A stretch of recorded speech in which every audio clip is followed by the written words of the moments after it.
I never thought I'd be the guy fighting a homeowners association over trees, but here I am, standing in my front yard staring at 6 Bradford pear saplings that definitely weren't there when I left for work this morning. My name is Blake Ferguson, and I've lived in my house in suburban Charlotte, North Carolina for 3 years now. It's a modest 2-story colonial in the Meadowbrook Estates development. Nothing fancy, but it's mine. Or at least I thought it was mine until this Tuesday afternoon when I pulled into my driveway and found someone had turned my property into an arboretum without my permission. The trees were planted in a neat row along my front property line, about 8 feet apart from each other. Fresh mulch circled each trunk, and there were still boot prints in my grass from whoever had done the planting. I walked up to the first tree, examining the disturbed earth around its base, feeling my blood pressure rising with each second. I pulled out my phone and called my neighbor, Marcus, who worked from home and had a perfect view of my front yard from his office window. "Hey, Blake," he answered on the second ring. "Did you see who planted trees in my yard today?" I asked, not bothering with pleasantries. "Oh yeah, that was the HOA landscaping crew. They were out here around 10 this morning. Figured you knew about it." "I definitely did not know about it," I said, my jaw clenching. "Did they come to your door or anything?" "Nope. Just showed up with a truck and started digging." They planted some in the Johnsons' yard too, and the Mitchell's place down the street. I thanked Marcus and hung up, immediately dialing the HOA office number that I'd unfortunately memorized after too many interactions over the past year. The phone rang 4 times before someone picked up. "Meadowbrook Estates, HOA, this is Deborah speaking." "Hi, Deborah. This is Blake Ferguson at 847 Willow Creek Drive. I came home today to find trees planted in my front yard that I didn't authorize. Can you tell me what's going on?" There was a pause, then the sound of typing. "Let me pull up your file. Oh yes, the beautification initiative. The board approved it last month. We're planting ornamental trees throughout the neighborhood to increase property values and aesthetic appeal." "That's great, but you planted them on my property without my permission."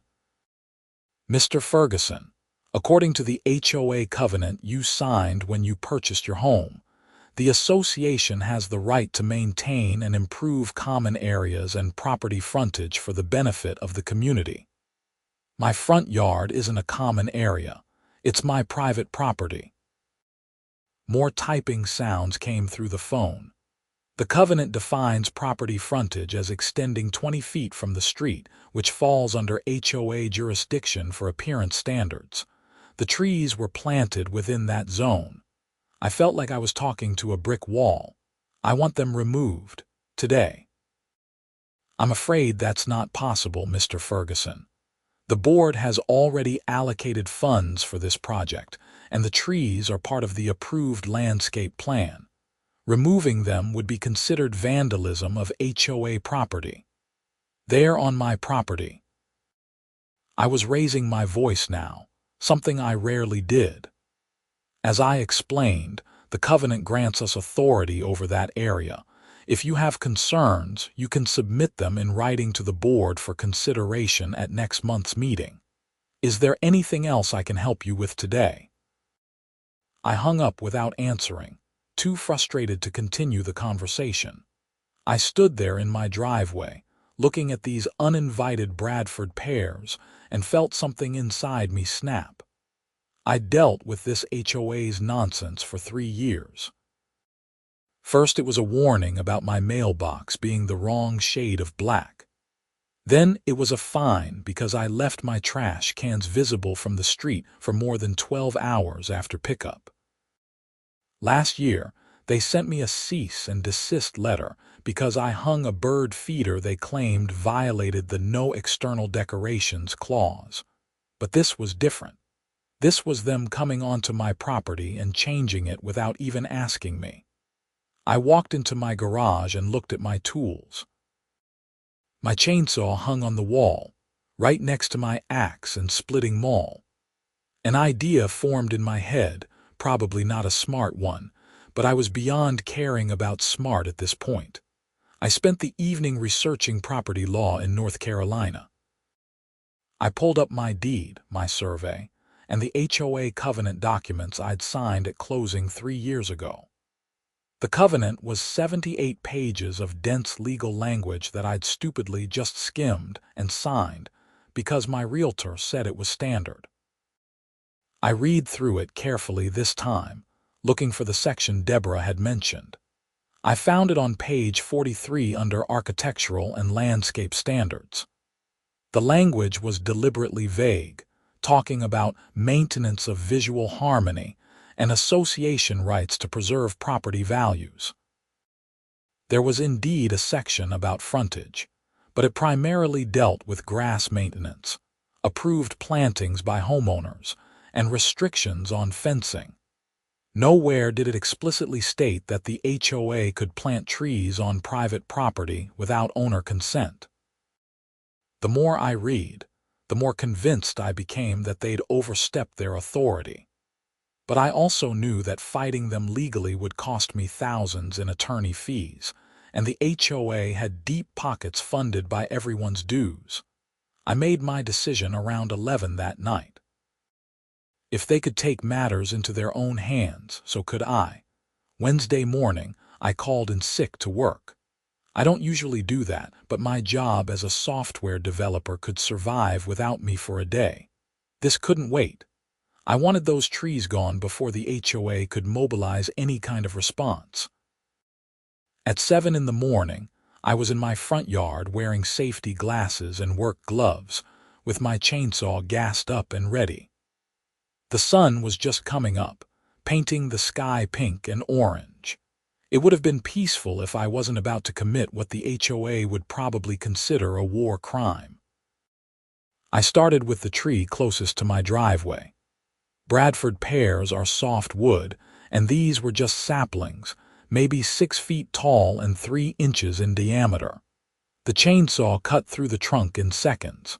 The tree fell into my yard with a satisfying thump. I felt a rush of satisfaction that was probably disproportionate to the situation, but I didn't care. 1 down, 5 to go. I was on the 3rd tree when my neighbor Marcus came out in his bathrobe, coffee mug in hand. "Blake, what are you doing, man?" "Removing unauthorized plantings from my property," I called back, not stopping my work. "The HOA is going to lose their minds. They should have thought about that before they planted them without asking me." Marcus shook his head, but he was grinning. "You've got guts." "I've wanted to tell them off for years. Good luck." By 8 o'clock, all 6 trees were down and cut into manageable sections in my driveway. I'd trimmed off the branches and cut the trunks into 18-inch lengths. It wasn't a huge amount of wood, maybe 1/3 of a cord total, but Bradford pear actually burns pretty well despite what some people think. I was loading the wood into my pickup truck when a silver Lexus screeched to a halt in front of my house. Out stepped Linda Morrison, the HOA president, a woman in her late 40s with an angular blonde bob and the kind of expression that suggested she'd been born complaining. "What have you done?" she shrieked, actually shrieked, as she surveyed the stumps in my front yard. "Good morning, Linda. I'm just doing some landscaping. Those trees were HOA property. Do you have any idea how much those cost? They were on my property, actually. Check the survey." I tossed another piece of wood into the truck bed. Her face was turning an impressive shade of red. "The covenant clearly states that we have authority over the frontage area. The covenant says you can enforce appearance standards. It doesn't say you can plant whatever you want without permission. There's a difference. You can't just cut down trees we planted." I stopped loading wood and turned to face her directly. "Linda, let me explain something. You came onto my property without permission and planted trees I didn't want and didn't ask for. In North Carolina, that's actually trespassing and potentially vandalism. I removed them. If you want to discuss this further, I suggest you have the HOA's lawyer call me. You'll be hearing from our lawyer, you can count on that, and there will be fines, serious fines. Send me the paperwork. Have a nice day." She stood there sputtering for another minute before getting back in her Lexus and speeding off. I figured I had maybe a day before the formal complaints started rolling in. I finished loading the wood and drove it over to my buddy Trevor's house in the next county. Trevor heated his house with a wood stove and was always happy to get firewood. He lived outside any HOA jurisdiction, up in the hills where people still believed in property rights. "Bradford pear?" he asked, examining a piece. "Yep, just cut this morning. Consider it payment for that brake job you did on my truck last month." "Fair enough. This'll burn good once it dries out a bit." He helped me unload and we stacked the wood in his shed. "You look stressed, man. Everything okay?" I told him the whole story while we worked. Trevor had never understood why I'd bought in an HOA neighborhood to begin with. He made his living as a mechanic and had that independent streak that didn't mesh well with being told what to do. "So what are they going to do to you?" he asked when I finished. "Probably fine me into oblivion. Maybe try to put a lien on my house, I'm not sure yet." "Worth it?" I thought about it. Yeah, it was. When I got home around noon, there was already a notice taped to my front door. That was fast, even for Linda. I pulled it down and read it while standing on my porch. "Notice of violation and emergency board meeting," the header read in bold letters. I was being charged with destruction of HOA property, violation of the landscape covenant, and unauthorized modification of the frontage area. The fines listed totaled $8,000, $50 per day until I replaced the trees, and mandatory attendance at an emergency board meeting Friday evening. $8,000. For 6 saplings that probably cost them $60 each at the nursery. I took a photo of the notice and texted it to my sister Rebecca, who was a paralegal in Raleigh. She called me back within 5 minutes. "Blake, what did you do?" Read the story I sent with the photo. I could hear her sighing on the other end. "Okay, so here's the thing. They're going to try to intimidate you with big numbers, but most of that probably won't hold up. You need a lawyer, though, a real estate attorney who handles HOA disputes. That's going to cost me more than the trees. Maybe, but if you don't fight this, they'll steamroll you. And that lien they're threatening. They can actually do that in North Carolina if the fines go unpaid. I'll send you some names." After I hung up with Rebecca, I spent the afternoon documenting everything. I took photos of my property survey, showing exactly where my property lines were. I photographed the stumps, measuring their distance from the street and marking them on the survey. I printed out the relevant sections of the HOA covenant and highlighted the vague language about frontage rights. I also started digging into the HOA's finances, which were technically public record to all homeowners. I requested copies of the last 2 years of budgets, meeting minutes, and expenditure reports. If they wanted a fight, I'd give them one. Thursday morning, I got an email from Linda Morrison with the subject line, "Mandatory Compliance." I almost deleted it, but figured I should know what I was dealing with. "Mr. Ferguson," it read, impressively formal for someone who'd been shrieking in my yard the day before. "Your willful destruction of HOA property has been documented and submitted to our legal counsel. In addition to the fines previously stated, you are now required to replace the trees at your own expense with specimens of equal or greater value, professionally installed. Failure to comply within 30 days will result in the HOA exercising its right to perform the work and bill you for all costs, plus a 25% administrative fee. Your refusal to maintain community standards is unacceptable and will not be tolerated." I wrote back a simple reply. I'll see you at the meeting tomorrow night. Friday evening came faster than I wanted. The emergency board meeting was held at the community clubhouse at 7 o'clock. I showed up at 6:55 with a folder full of documents and a recording app on my phone. North Carolina is a one-party consent state for recordings, so I was legally covered. The clubhouse was one of those generic multi-purpose rooms with folding chairs and fluorescent lighting that made everyone look slightly ill. There were about 30 people there, mostly board members and a handful of neighbors who'd heard about the drama and wanted to watch. Linda Morrison sat at the front table with 4 other board members. Craig Henderson, the vice president who owned a car dealership. Patricia Hughes, the secretary who'd never worked a day in her life but loved having authority over others. Tom Brennan, the treasurer who actually seemed like a decent guy. And Susan Williams, a member-at-large who spent most of her time on her phone. "Mr. Ferguson, thank you for attending," Linda said in a tone that suggested she wished I'd stayed home. "Please have a seat." I sat in the front row, directly facing them. Linda cleared her throat and began reading from a prepared statement about community standards, property values, and the importance of unified aesthetics. She went on for about 10 minutes before getting to the point.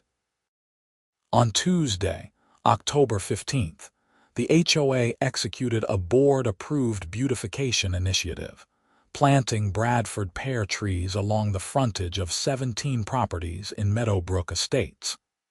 These trees were selected for their ornamental value and seasonal color. The total project cost was $12,000, funded by community dues. She paused for dramatic effect. On Wednesday, October 16th, Mr. Blake Ferguson deliberately destroyed 6 of these trees, causing significant financial damage to the association and undermining the beautification project. Several people in the audience murmured. I kept my expression neutral. "Mr. Ferguson, do you deny cutting down these trees?" "No, I don't deny it." "You understand that these trees were HOA property? They were planted on my private property without my knowledge or consent, so no, I don't agree they were HOA property." Linda's jaw tightened. "The covenant clearly grants us authority over the frontage area." I pulled out my documents. "I've reviewed the covenant extensively. Section 12, paragraph 4 discusses frontage maintenance and appearance standards. It gives the HOA the right to enforce rules about what homeowners plant or display. It does not give you the right to alter private property without consent." Craig Henderson leaned forward. "The board voted on this initiative legally and properly." "I'm sure you did. But voting on something doesn't make it legal if it violates property rights. You needed either my explicit permission or a covenant clause that specifically allows unilateral plantings. You have neither." Patricia Hughes spoke up, her voice dripping with condescension. "Mr. Ferguson, I understand you're upset, but we're trying to improve the neighborhood for everyone. These trees would have increased your property value. Then you should have asked me if I wanted them. I might have said yes. But you didn't ask because you didn't think you had to." That's the problem. The meeting devolved from there. Tom Brennan, the treasurer, actually seemed sympathetic to my position and asked questions about the legal basis for the plantings. The rest of the board closed ranks, insisting they had the authority and that I was being difficult and obstructionist. After an hour of circular arguments, Linda called for a vote on the fines and remediation requirements. It passed 4-1, with Tom Brennan voting against. I was officially on the hook for $8,000 plus tree replacement costs. "You have 30 days to comply," Linda announced. Meeting adjourned. As people filed out, a few neighbors approached me. Marcus was there, giving me a supportive pat on the shoulder. An older couple I didn't know well, the Hendersons from 3 streets over, stopped to talk. "Good for you," Mr. Henderson said quietly. "We've been fighting them for 2 years over a fence dispute. They're out of control." "We'd be interested in any legal action you take," his wife added. "We might want to join in." That was interesting. I gave them my email address and headed home, already planning my next move. Saturday morning, I met with David Pritchard, one of the real estate attorneys my sister had recommended. His office was in a renovated house in downtown Charlotte, the kind of place with exposed brick and modern furniture that probably cost more than my car. David was in his late 30s, casual in jeans and a button-down shirt, despite it being the weekend. He listened to my whole story without interrupting, occasionally making notes on a legal pad. "Okay," he said when I finished. "First, the good news. They almost certainly overstepped their authority. HOA covenants can be broad, but they can't violate fundamental property rights. Planting trees on your land without consent is likely outside their scope. And the bad news, fighting this will cost you. I'd need a $5,000 retainer to start, and it could run higher if they dig in. We'd need to file in civil court, possibly seek an injunction against future plantings, and potentially countersue for trespassing and the cost of removal. But I'd probably win. Probably, yes. But probably isn't definitely, and litigation is always a risk. There's also the question of what winning looks like. Do you want the fines dropped? An apology? Money damages? Changes to the covenant? I thought about the Hendersons and their fence dispute, about Marcus and every other neighbor who'd been harassed by the HOA over minor issues, about Linda Morrison's smug face at that meeting. "I want them to stop abusing their authority," I said, "and I want these fines gone." David nodded. "Then let's file a response and see if we can resolve this without a full trial. Sometimes just having a lawyer pushes HOAs to be more reasonable. They know they're spending homeowner money on legal fees, too." I wrote him a check for the retainer, feeling my bank account weep, but this had become about more than just trees. It was about principle. Over the next 2 weeks, David filed a formal response to the HOA's violations, disputing the fines and demanding they provide legal justification for the plantings. He also sent a letter explaining that we were prepared to countersue for trespassing, property damage from the installation, and legal fees if they didn't back down. The HOA's response was to double down. Their lawyer sent back a 15-page letter arguing that the covenant language was sufficient, citing several other HOA cases where broad interpretation of rules had been upheld. They refused to drop the fines and set a deadline of November 15th for compliance. During this time, I learned more about my neighbor's grievances. The Hendersons' fence dispute turned out to be about a 3-inch height violation that the HOA wanted them to pay $2,000 to fix. Another neighbor, Maria Gonzalez, had been fined repeatedly for parking her work van in her driveway even though she needed it for her house cleaning business. The HOA said commercial vehicles weren't allowed, even though plenty of people parked their company cars there every day. I started a Facebook group called Meadowbrook Estates HOA Reform and invited everyone I'd talked to. Within a week, we had 47 members, all sharing their horror stories. The pattern was clear. The board, particularly Linda Morrison, was using the HOA as a personal fiefdom to enforce her vision of suburban perfection, regardless of the actual rules or common sense. November 15th came and went. I didn't replace the trees. I didn't pay the fines.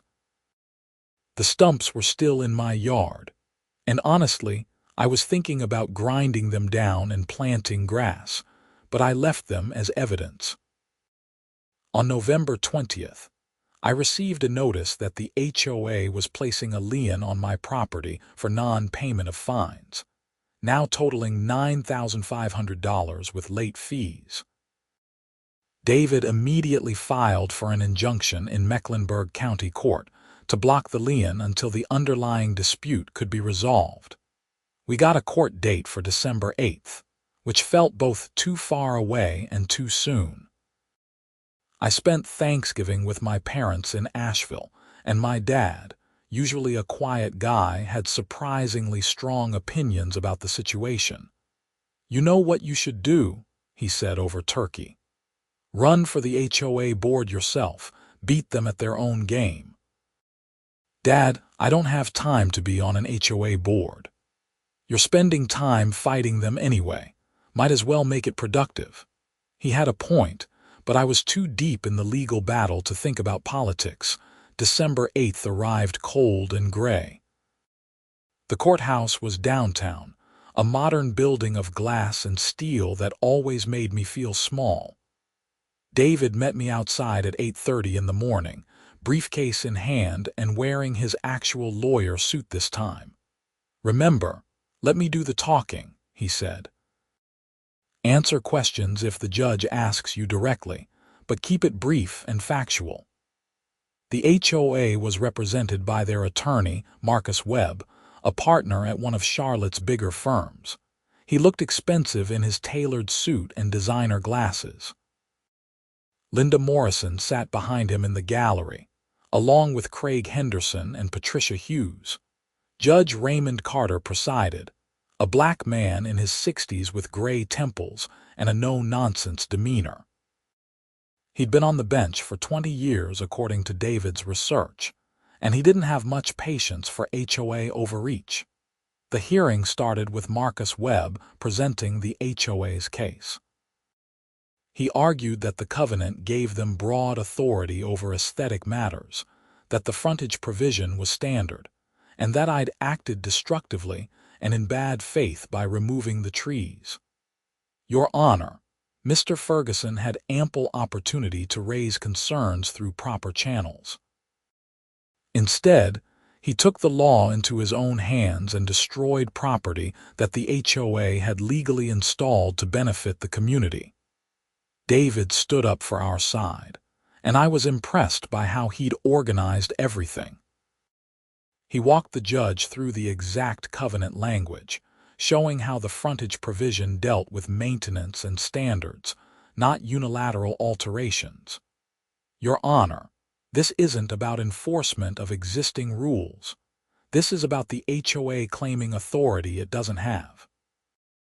They didn't just fine Mr. Ferguson for violating a standard.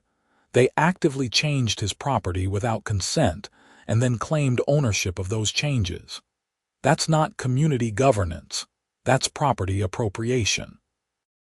He presented the survey showing the trees were clearly on my private property, well within my lot lines. He showed photos of the installation, documenting that no notice had been provided. He cited North Carolina property law regarding trespass and unauthorized improvements.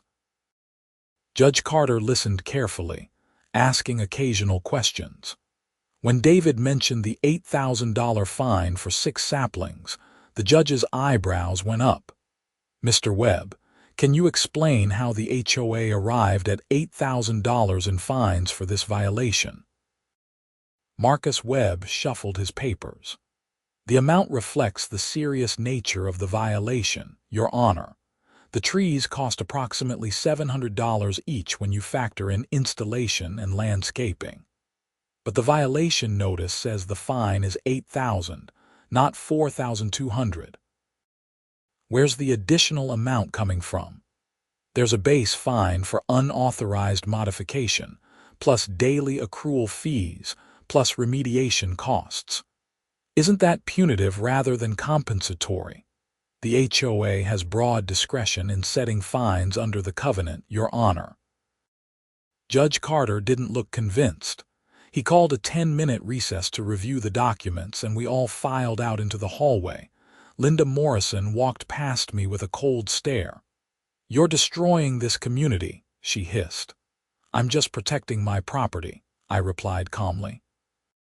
When we returned, Judge Carter had made his decision. I've reviewed the covenant and the relevant case law. While HOAs do have significant authority to enforce community standards, that authority is not unlimited. In this case, the covenant language regarding frontage does not explicitly grant the HOA the right to make physical alterations to private property without owner consent. The provisions cited deal with enforcement of appearance standards and approval of owner modifications, not association-initiated changes. Marcus Webb started to object, but the judge held up a hand. The HOA should have either obtained Mr. Ferguson's consent, included explicit language in the covenant granting such authority, or followed proper procedures to amend the covenant.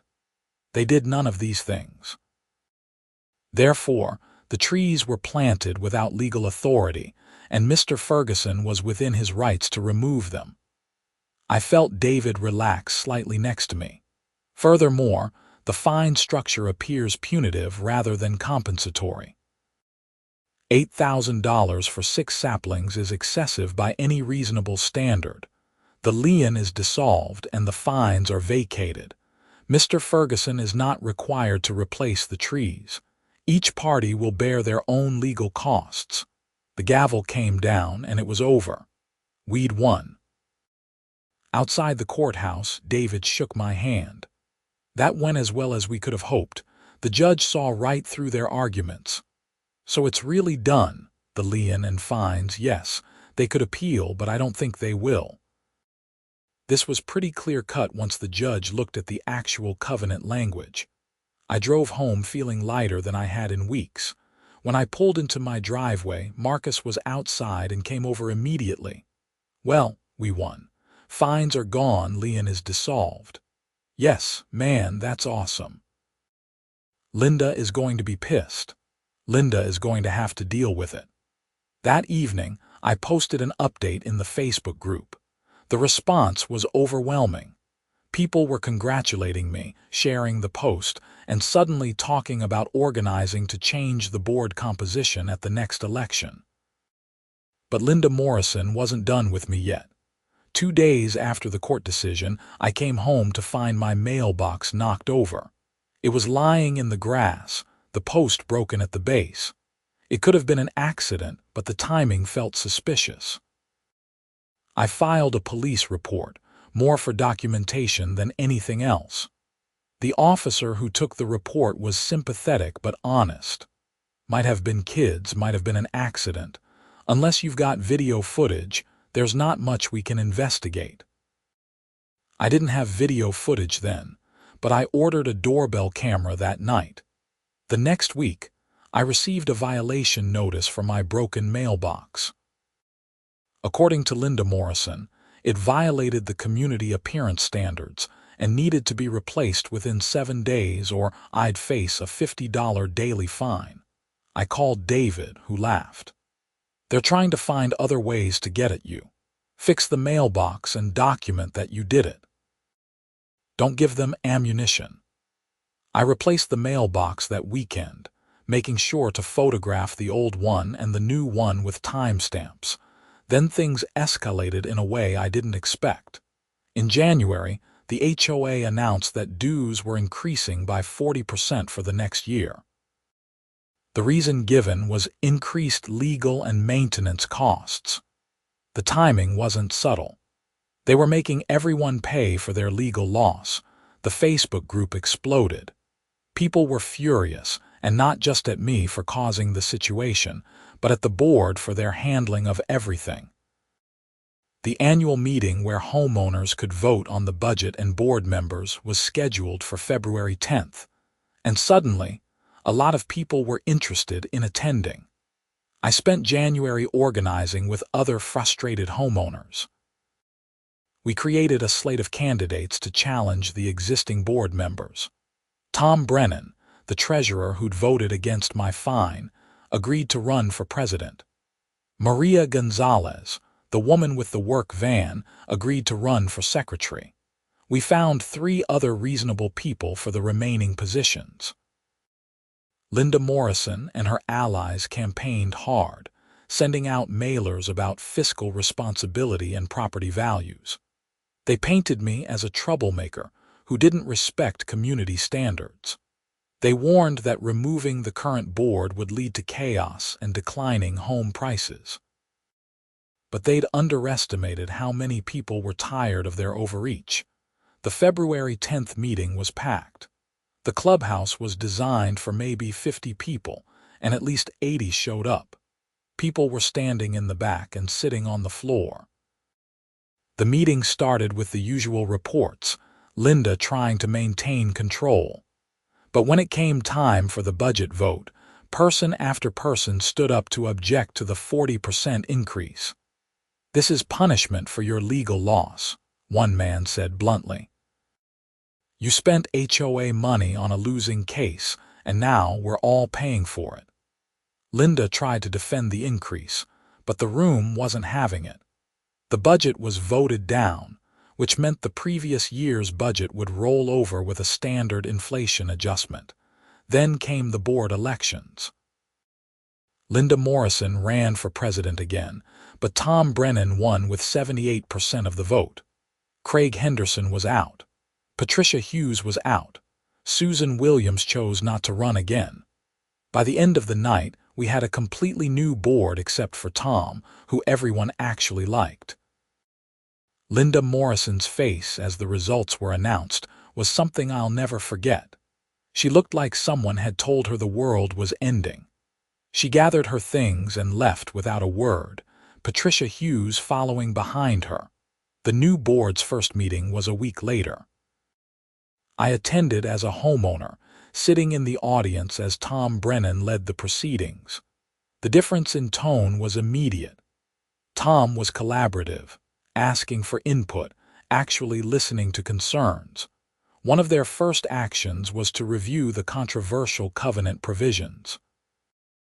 They formed a committee to recommend amendments that would clarify the board's authority and prevent future overreach.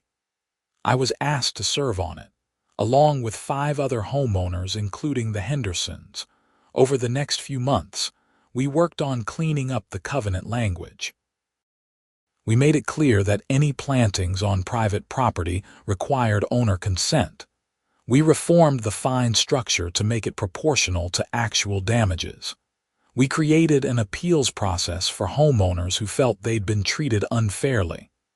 We added term limits for board members. The amendments were presented at a special meeting in May and passed with 92% approval. By summer, Meadowbrook Estates felt like a different neighborhood. The new board focused on actual community improvement rather than petty enforcement. They organized a neighborhood barbecue, something that hadn't been done in years. They repaired the playground equipment that had been neglected. They negotiated a better contract for lawn maintenance that saved money while improving service. Linda Morrison still lived in the neighborhood, but she kept to herself. I'd see her occasionally at the grocery store or driving past, and she'd pretend I didn't exist. That was fine with me.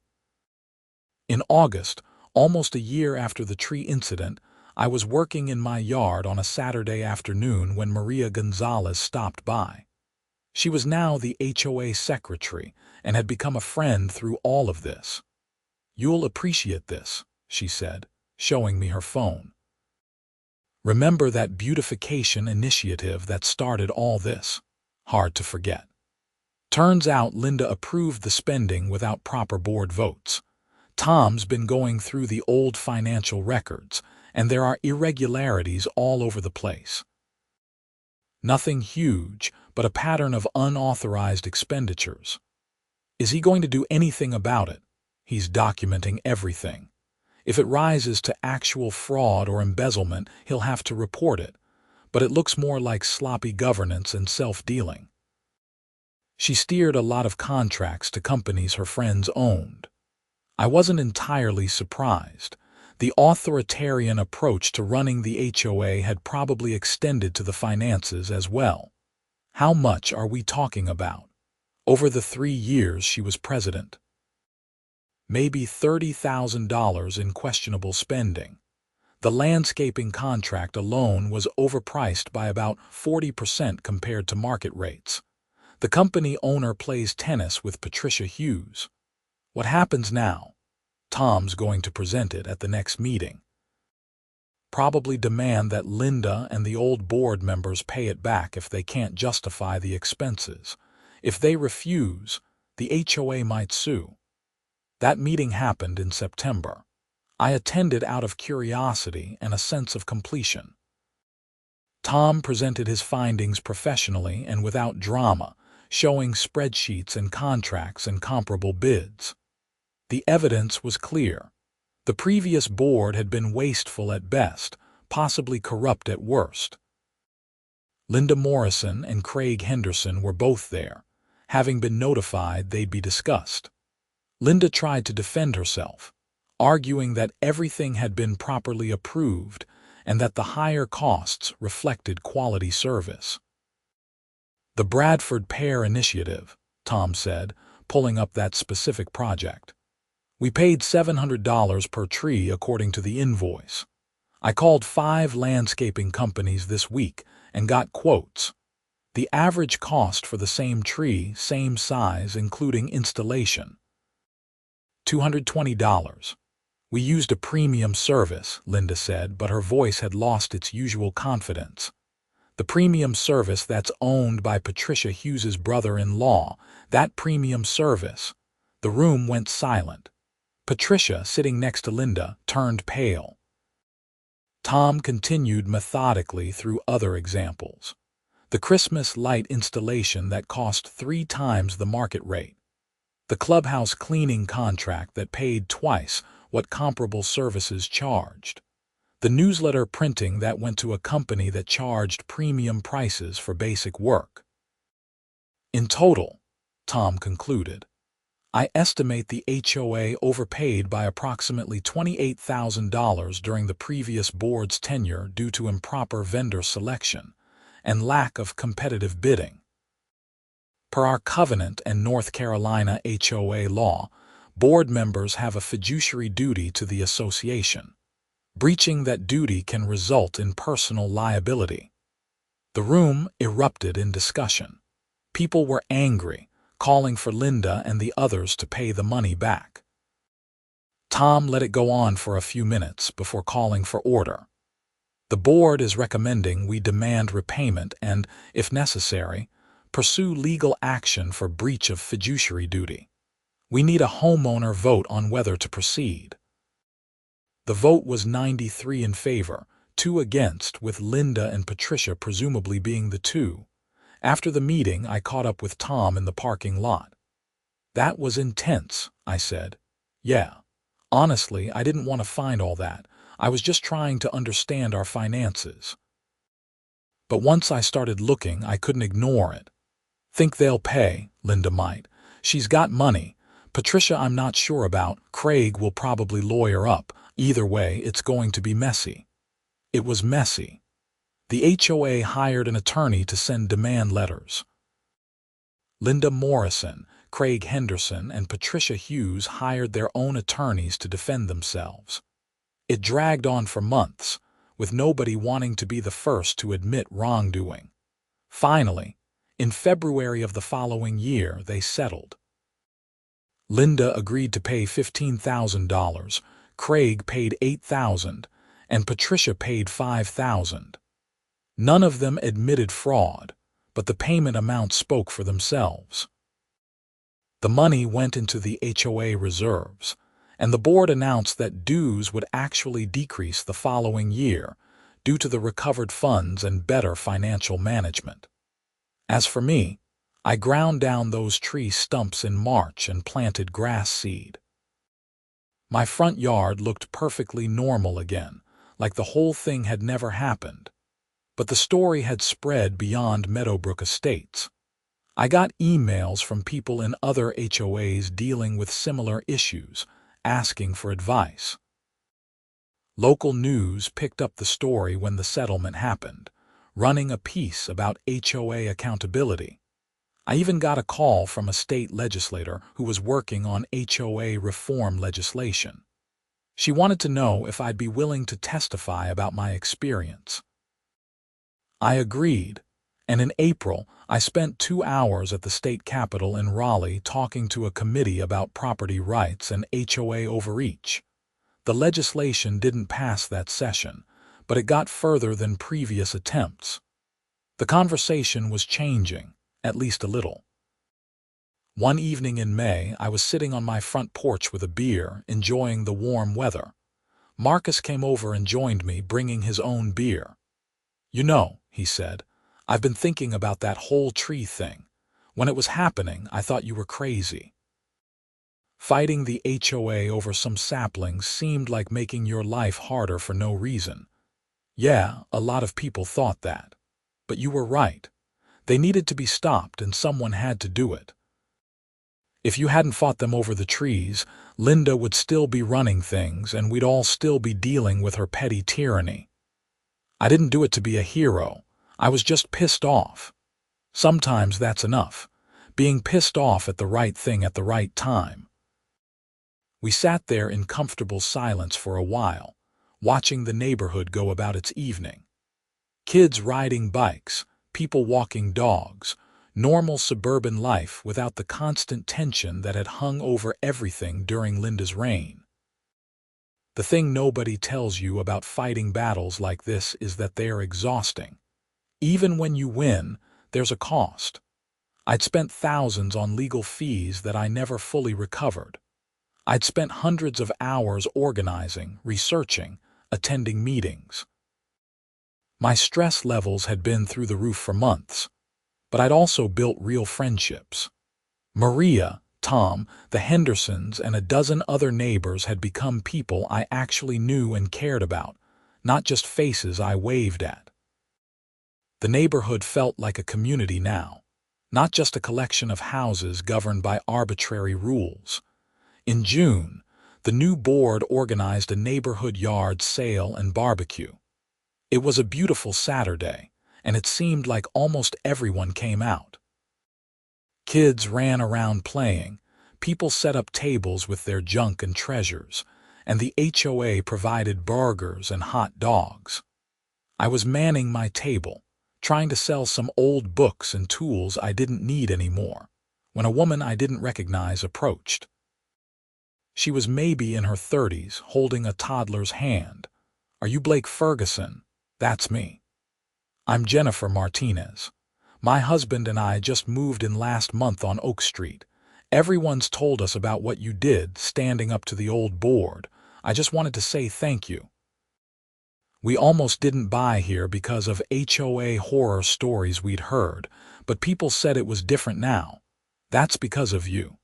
"It's because of a lot of people," I said, "but thank you." She bought an old lamp from me and moved on, but the interaction stuck with me. New people were moving in who'd never experienced the old regime, who'd only know Meadowbrook Estates as a reasonable place with reasonable rules. That felt like the real victory. As summer turned to fall, I finally felt like I could relax. The legal battles were over. The HOA was functioning properly.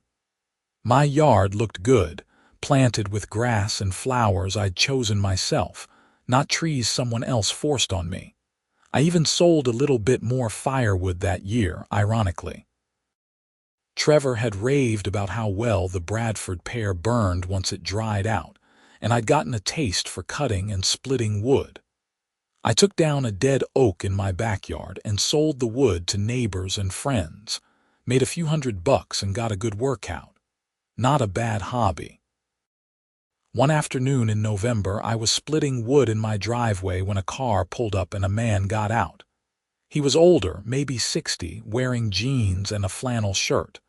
"Blake Ferguson." "That's me. Can I help you?" "Name's Robert Chen. I live over in Ridgeview Estates, a few miles from here. We've got an HOA situation brewing, and I heard you might have some experience with that." I set down my splitting maul and wiped my forehead. "What kind of situation?" "They're trying to force everyone to replace their roofs with a specific type of shingle." Cost is about $15,000 per house. They say it's in the covenant, but the language is vague, just like your tree situation was. I smiled. Let me give you my lawyer's number, and if you want to talk strategy, I've learned a few things about fighting HOAs. We talked for over an hour.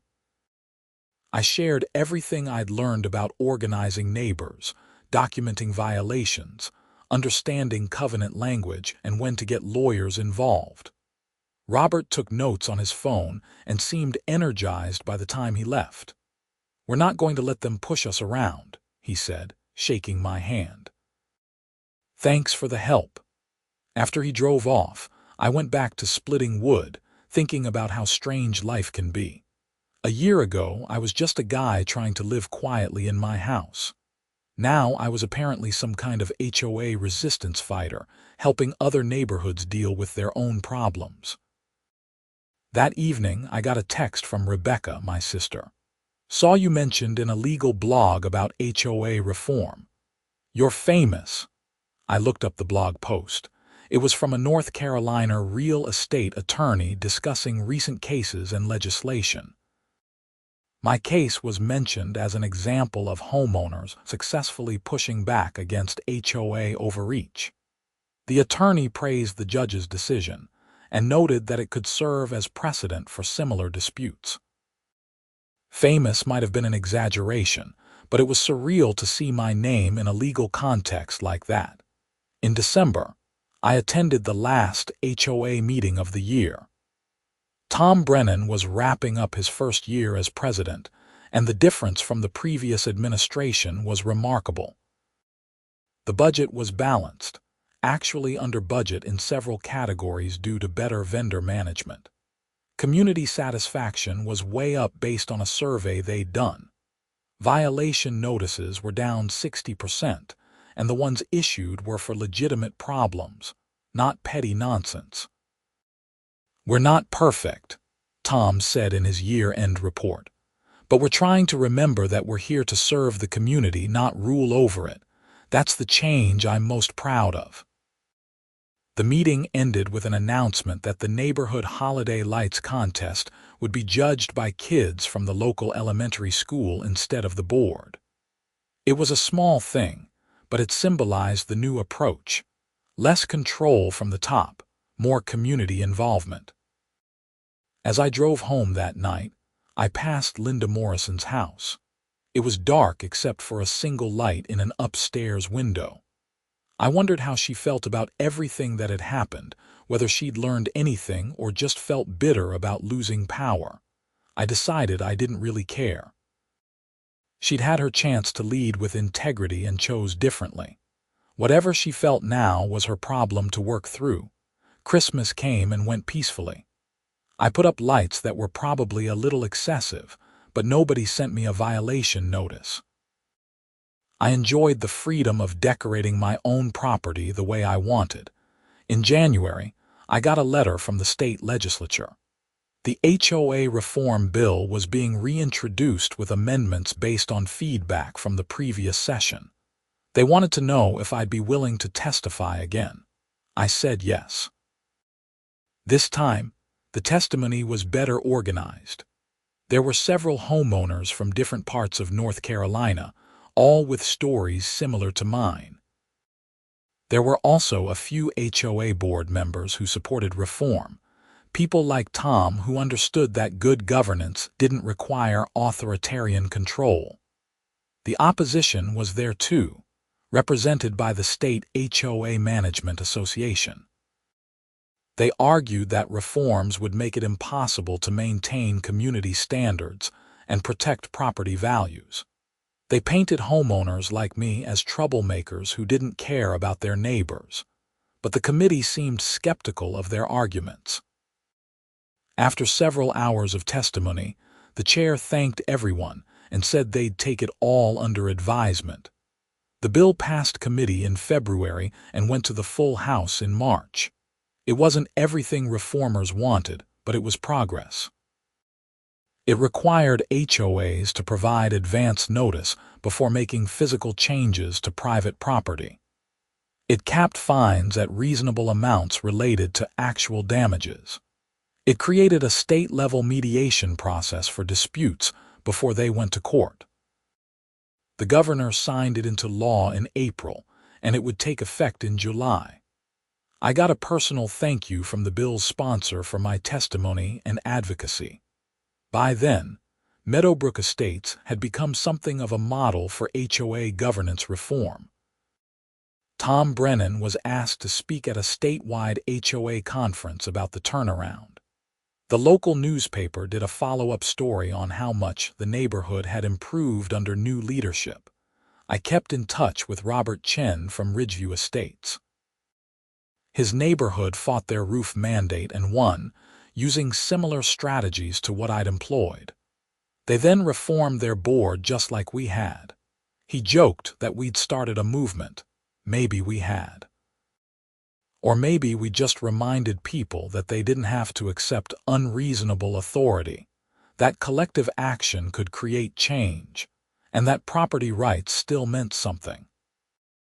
In May, exactly 2 years after the trees were planted and cut down, I was working in my front yard, putting in a small garden bed where the stumps had been. I decided to plant vegetables, tomatoes and peppers and beans, something useful and productive.